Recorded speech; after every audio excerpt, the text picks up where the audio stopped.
For this scenario, we're going to go over the clearing and the use of elevators for automatic alarms. Today, we're a two-person crew. The scenario is that we've been assigned to recon a 14-story high-rise downtown. The initial first-in company has arrived and they have nothing showing. They've assigned us recon. We're going to use the elevator. We've already obtained our elevator control key from the Knox box or the Fire Command Center. For this operation, first thing we want to do is make sure that we have our minimum PPE, which is going to be full PPE including SCBA. In addition to that, we're going to have a pump can for fire protection. We're going to have a set of irons in case we get trapped inside the elevator, and we're going to have our box lights so that we can clear the elevator and the elevator shaft.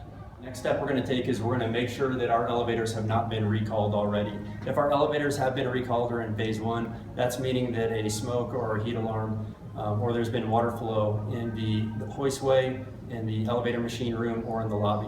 If that's the case, we do not want to use these elevators. From there, we're taking our elevator control key and we're going to put our elevators in phase 1. We're going to move it from the off to the on position. This is going to recall all the elevators in the bank to phase 1, bringing all the cars in this building to the lobby. Once all the elevators are recalled, we're going to take our elevator control key and we're going to move over to the hoistway door and the elevator door. Before we use the elevator in phase 2, what we want to do is we want to clear the elevator shaft from down on the lobby floor. What we're looking for is any signs of water, smoke, or fire. If there are any signs of water, smoke, or fire, we are not going to use the elevator. So what I'm going to do is I'm going to take my box light, I'm going to get between the hoistway door and the car door, and I'm going to shine it up into the elevator shaft. This is a 14-story building right now. I'm looking up and I can see all the way to the ceiling of the hoist. It is clear of water, smoke, and fire, so we're safe to use this elevator. Once we're inside the elevator, we're going to put our key back in the phase 2 switch. It is already in the on position. A couple things we want to look for. We want to look at our firefighter helmet. If our firefighter helmet is flashing, that means a smoke detector in the hoistway, in the machine room, or in the lobby has been activated, and we do not want to use this elevator. The next step that we want to take is we want to test our call or our cancel button. What this is going to allow us to do is if we have an issue, then we will be able to stop the elevator at the next available floor. The next thing I'm going to test is a call cancel button. By doing that, I'm going to select the next floor and hit the call cancel button, and it should deselect that floor so the car does not go there. So from here, the car is going to function as in normal phase 2 operations. To close the doors, we're going to push and hold them. This is going to allow the doors to close. From there, what we want to do is we want to check our peekaboo and make sure that does work. I'm going to push the hold button and then release it, and this should allow the doors to open and then automatically close. Now that we've checked all our safety functions, we're ready to move inside the car. If the fire floor is going to be, or the automatic alarm floor is going to be the 14th floor, just like in TAC Ops, we want to make sure that we stop 2 floors below that. So floor 12 is going to be the floor that we exit at. However, on the way up, we want to stop the car every couple floors on the way up.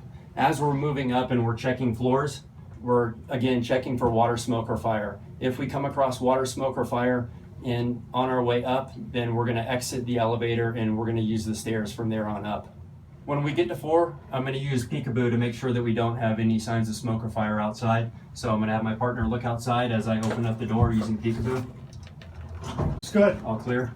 We're going to go ahead and I'm going to open the doors one more time, take a better look. Okay, it's all clear.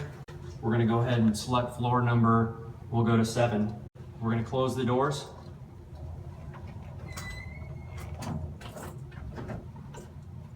And now we're on our way up to the 7th floor. When we get to the 7th floor, same thing, I'm going to have my partner check the floor using peekaboo. You ready? Ready.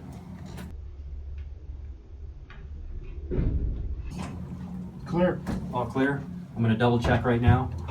This time I'm going to go ahead and check in the hoistway one more time.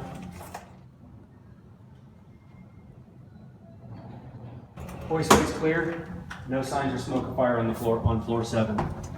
From there, I'm going to close the door, pressing and holding the button. And from here, we're going to go to floor number 12. Now that we're getting closer to the fire floor, same thing, we're going to check one more time, but once we get 2 floors below, this is where we're going to exit, and we're going to take the stairs from here on up to the fire floor to finish our investigation and our recon. Ready to look? Ready. If at any time during this operation we use our peekaboo and we open up the doors and we do have any signs of water, smoke, or fire, especially smoke or fire, we're going to go ahead and hold where we're at and go ahead and mask up and exit the elevator at that point.